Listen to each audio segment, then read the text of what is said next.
So this concerns us in so many ways. Sometimes I feel as parents right now, we know so much, we are so much exposed, but again, the implementation, the refraining or being able to do the right thing sometimes seems so difficult because again, we are faced with a new generation. I don't know whether it's the Coca-Cola they drink.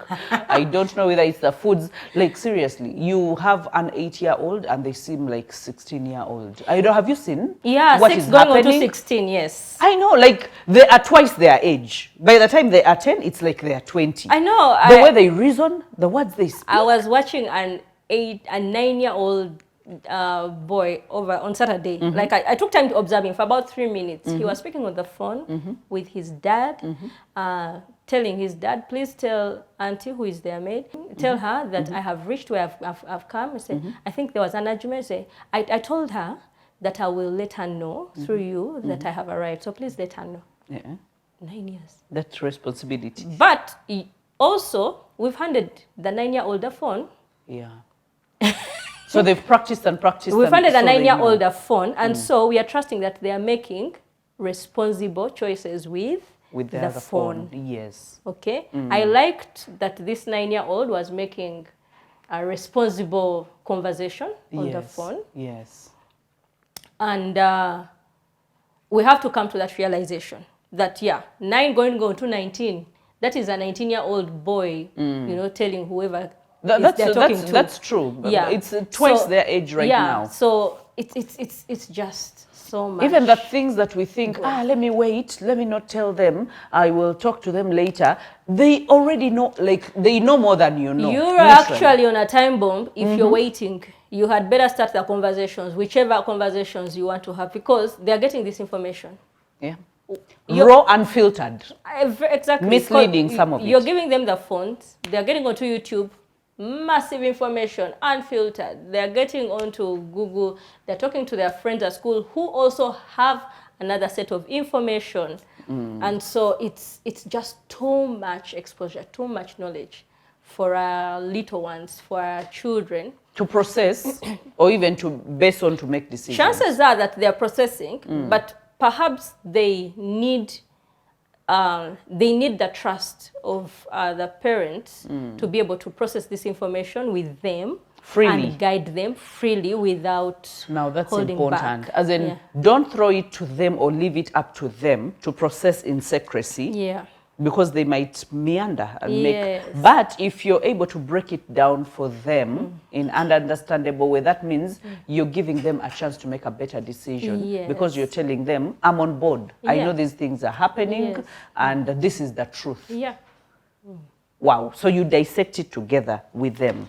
So they know you can trust them to actually share this information. And if you're not ready, then start to, you know, disengage them from that exposure. Which is really hard. Which is hard because, let me tell you, a child these days is exposed once to one thing and it will eat up their mind. For as long as you lock that door, they will keep so curious to know why is it that this was disengaged. The curiosity lingers. And if you're not the source of satisfying that curiosity, somebody else is going to satisfy that curiosity. So what you're saying to parents is be more informed, more engaged, so that when the curiosity rises, you can quench it by the proper information. Even if you're disengaging, you should be able to explain them to them in an understanding way. And it's going to take intentionality. Exactly. To say, you know what, I don't know what has happened during that day, 8 hours away from me. But when we sit down to have a meal, I'm not going to let you have a meal by yourself. We are going to sit together and have a meal. Like it's going to be a tradition. And as we're having the meal, we are actually going to have conversations of how was your day? I should be able to tell you how my day was. I should be able to not really give you the whole package of my day with these disappointments, these joys, but I should be able to be vulnerable and be a bit real, yes, to tell you, oh, this happened, I've got a bit of, you know, issues here I got angry here and there, and it's normal. So that I give you the opportunity to also tell me about your day. Okay? I get sometimes bothered, both as a teacher in the classroom and also as a parent, when one of the responses I get from, how are you? I'm okay. How was your day? It was okay. Or That's how all. was home? It was okay.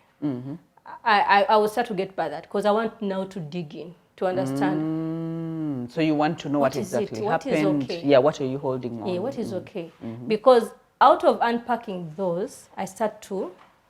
And I think parents learn. do a lot when it comes to that, because when you learn it from home or from your parents, that when a child asks, so how are you? How you respond to them is how they will keep responding back to you. So if you brush them off, they will also brush you off. But if you keep telling them, you know what, I'm not that fine, but I need to, freshen up, so that I can feel well. When they don't feel fine, they will be able to tell you that, you know what, I got annoyed today, so-and-so did this and this and this, but I think I'll be okay. Because we are models. Yes. Yes. So you model what you want to see out of your child. If you're going to model with coming, keeping quiet, they'll do that. They will bottle it up. Yeah. I want us to speak to the children themselves, because now they're the ones that are open to this whole world of different things. One of the parents walked into my office and talked to me about, actually brought the son with them. The son had finished senior 6. The son had always wanted to be a football player, and the parent wanted the son to be a lawyer. And so the child was really stuck on, I want to be a football player, and that is all I want. Remember, he had, because they had refused him near any pitch, so up to senior 6 he had never done anything, but he admired from a distance, because they told him school is priority. So here they are, the child is stuck onto what he wants, and the parent is saying, I'm the mother, the father is going to disown this son, he's not going to pay school fees for this son, and I am a poor woman, I don't have money, what do I do? The parent is talking the child into doing what they want. I remember the closing statement from this boy who was like, you know what, I'm going to do your law, and after graduating, I'll give you your degree. But it will be too late for me to do football, so I will find myself elsewhere. But I will never be a lawyer in life. But I'm going to go and do law because of you. The woman broke down and definitely cried. And the next thing I told her that, you know what, we can't just handle this between you and the boy, because the main figure that is providing is the father. So the father needs to be in this conversation so that you know where exactly to go. And definitely had to tell this child that actually it's right now, it's okay, you can have football as a hobby, but because you've not done football since childhood, starting now to break forth in the world of being a pro and, being employed in football is very hard, because football has a time limit and an age limit. So it's very hard that you're going to go pro starting 30 years now. old in football is your 70-year-old in life. I know. So definitely by talking about that, and the father coming in and easing out things, they were able to see things in the same way, and they were able to arrive at a decision. But I want us to talk to these children. Yes, there are all these hobbies, there are all these careers that have opened up. How should they approach it? Because if the Bible says, honor your parents, that your life may be long, part of honoring is not empty obedience or reckless obedience, but it's being able to respect the parents and being able Honor to them. seek to be on terms with them.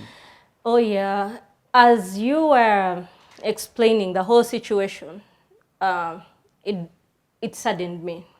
Saddened me from a place of having for this child to wait up to senior 6.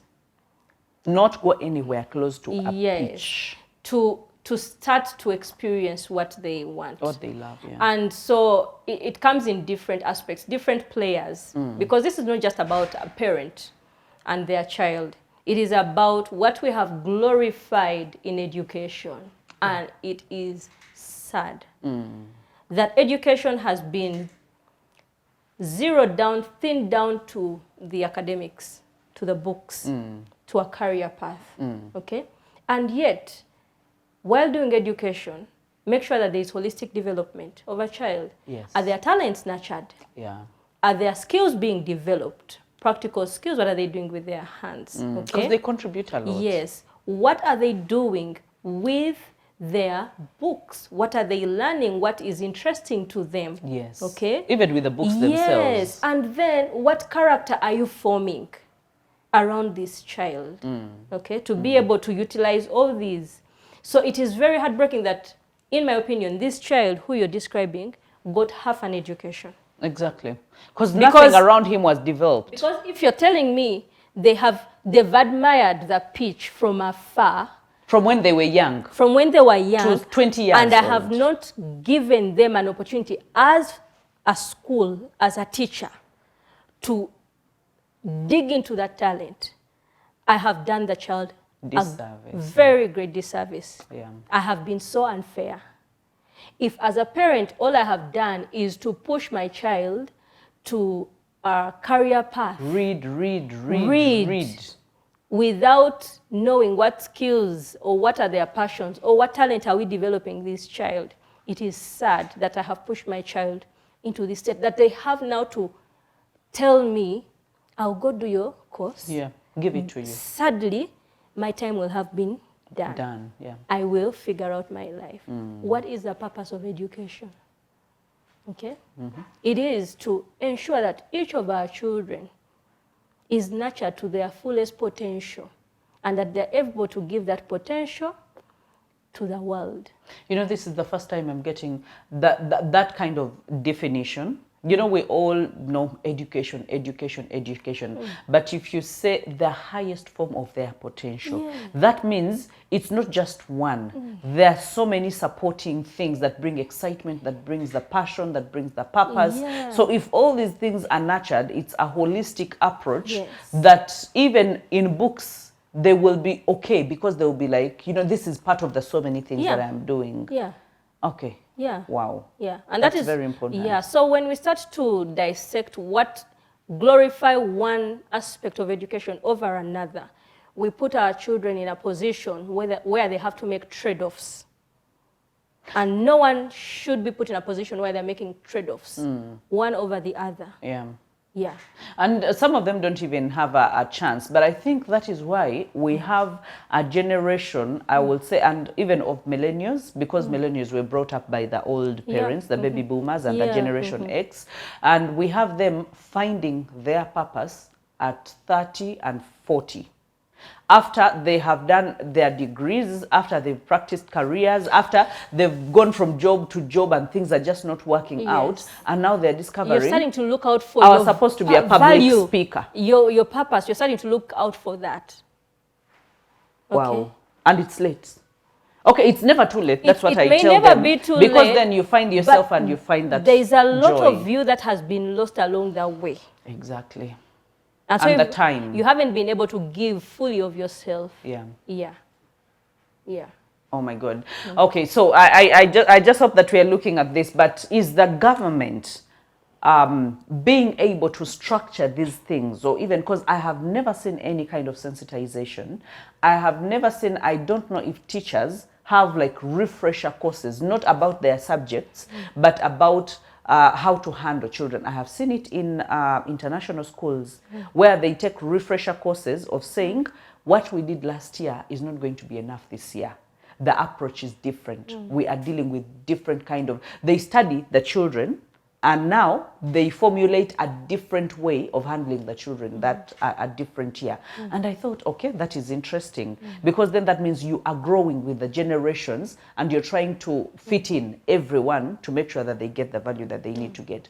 Do you think our government, apart from having the Ministry of Education as a blanket, and people doing exams and passing, are we looking at the holistic approach? Have you ever had anything, because you're in the industry, have you ever had anything of that sort? The government has come a long way to realize that development of a nation will depend on the quality of the people. And that quality is going to be nurtured through education. You think the government knows that? Yes, they do. Are you sure? Yes, they do. Okay. They do. No, I need to hear government officials speak with that kind of enthusiasm and passion towards the people development. They do. I've not had that. When you look at the policies that are being formulated and are being rolled out, the government has come to that appreciation of that if we are going to develop, the quality of our nation, the people, the quality of the people is going to depend on education. And education from an aspect of what I've described, the entire holistic education. Okay, okay. Now, where the challenge is starting to come out from is that we are starting to formulate this now. Okay, so we are hearing the education review commissions, okay?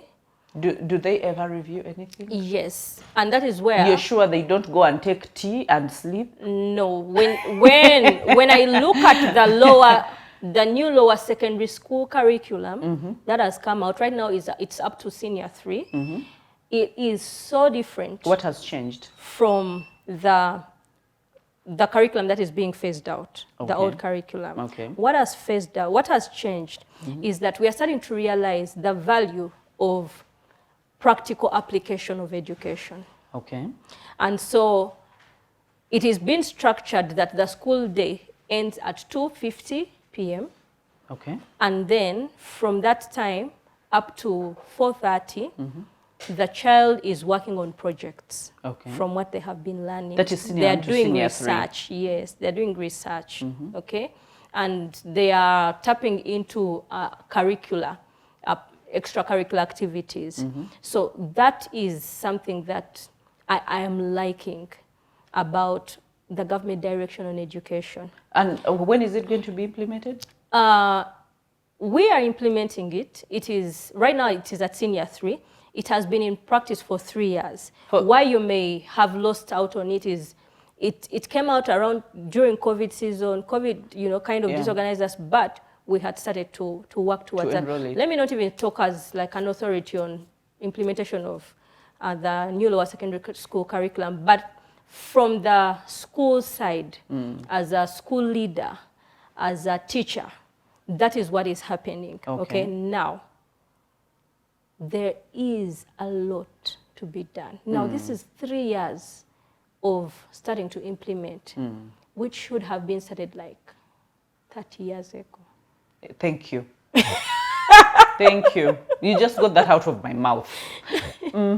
Yes.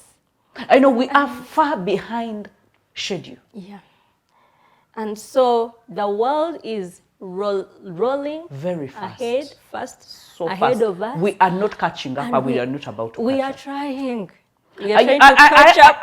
I appreciate the we are trying. To catch up. My problem is the implementation. Yes, we are going to have it in words, and it's going to happen. But when you get to research, you will look for what people are researching for, and you will fail to understand. And that is the thing that... When you get to the practicals, you will look for schools that have labs, and you will have a handful of them. And all the teachers that have understood the implementation of this curriculum, that not everyone has understood it. So they... Exactly. But then also, when they tell you that what the children are now implementing practically is going to just give 20% of the 80%, of the 100%. So you feel like... Where are the spokespeople for these sectors? Why don't we have them on every TV, singing it like a song and drumming it so parents know what to expect, children know what they're getting themselves into, the teachers understand what exactly is happening. This sensitization should have started with schools, with teachers, because there are some teachers who are also locked in the old way of teaching 30 years back. And definitely, because change is going to take a lot of sensitization, a lot of embracing, a lot of people adapting, to the direction. And so it's going to take rigorous efforts for constantly reminding them, constantly training. I'm not a government spokesperson. I know. But I'm putting you on the spotlight. Because now we got a hold of a teacher. We are like, you're the one to speak for everything in government, in schools, in parents. What is happening behind the curtains? Because some of us, this information comes in late, definitely. And you will see so many people have just heard on this program right now as you speak that there's anything like a different curriculum that was rolled out. It is. People are just hearing it right now. So many are shocked. And they're saying, but it's the same old things they speak. It is not, because I am in the implementation of it. Okay. As a school leader, I see and what it takes to implement, the resources it requires to implement it, the retraining of teachers that it has. And so retraining of head teachers, retraining of the supporting staff, retraining of the teachers themselves. The students who are getting it have come from primary 7 with doing the old stuff, okay, and so they are getting shocked as well of how to learn, how to do learning again, how to do research, how to do independent study, how to do your own notes. So it's... And yet that's going to put them ahead of the game. Yes, it is. It is, though, something that... Now I'm going to the government to lobby. Please. Yeah, like seriously. Yeah. Yeah. Because if this thing has to move, then there should be people at the forefront. Every day. Drumming it in every people's day. Every week. Somebody. Every day someone must be somewhere. I know that the government did great at communicating it heavily as it was being rolled out. On airwaves, it was massively communicated most of the time. Where were we? There are even people watching us who are saying, where was I know, like... okay, maybe my interests being education, I saw that. Yes, okay, you're right. When you have interest in something, you kind of zone in to say, let me pay attention to this. That's true. That's very true. But I agree that more sensitization needs to come out. More, like, let there be an awareness. Okay. And we have the money. Yeah. What do you do with it? The government, I'm saying, we have the money. And I'm saying, what does it come to advocate for? That is why I'm saying we should put some of it, inject it, you know, so that it can get out there. Yeah, I think so. But now instead of chapatis and I know, but at least now we know that if something is rolling out, if something has been, you know, by the time you have those meetings, relentless meetings in the background, planning for these things, when it rolls out, give it all the support that it needs, and then go back implementation, because some of them that are going to hear it are not going to put it into practice until someone can come and supervise. Africans, you know us. And it's going to need a lot of support. You need, you know, soldiers on the ground going into the schools to see is it being implemented. Auntie, that's the problem. Because you tell a teacher, go and somesa research, and this is what happens. They will go and teach history because that's what they know. Because we have not trained them. And they don't know any better. And no one is coming to teach, no one is coming to retrain, no one is coming to supervise to see if it's being done differently. Because we should have templates, we should have reports, because when anything rolls out, it should have, you know, the testing period where you get feedback to see, is it landing well, or there are things that we need to tweak and change. I'm not in education, but I know that some of these things are really doable. So the government, I know most of them are watching. They will, we need soldiers on the ground to make sure that this information goes out very fast to the parent out there. The parent. Okay, the parent today needs to come to a realization that a child or a student has potential to give to the world.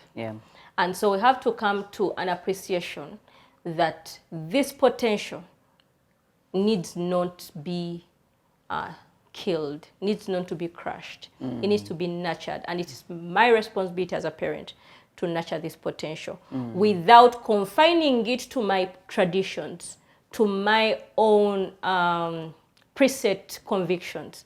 I should be able to have an open mind and learn and be able to embrace what my child is able to give to the world potentially if I nurture that potential and support the holistic education of that child. Okay, ensure that you're not just drumming into them to bring an academic report. Let them bring a report that is holistic. It is measuring their skills, it is measuring their character, it is measuring, you know, their academics. Because when as employers, when we employ, we're not just employing papers and performance. Not anymore. No. You're asking, what can you do? Oh yeah, we're employing everything else besides. And personally, when I'm interviewing, I am not even looking at your credentials and how many marks or how many what you got.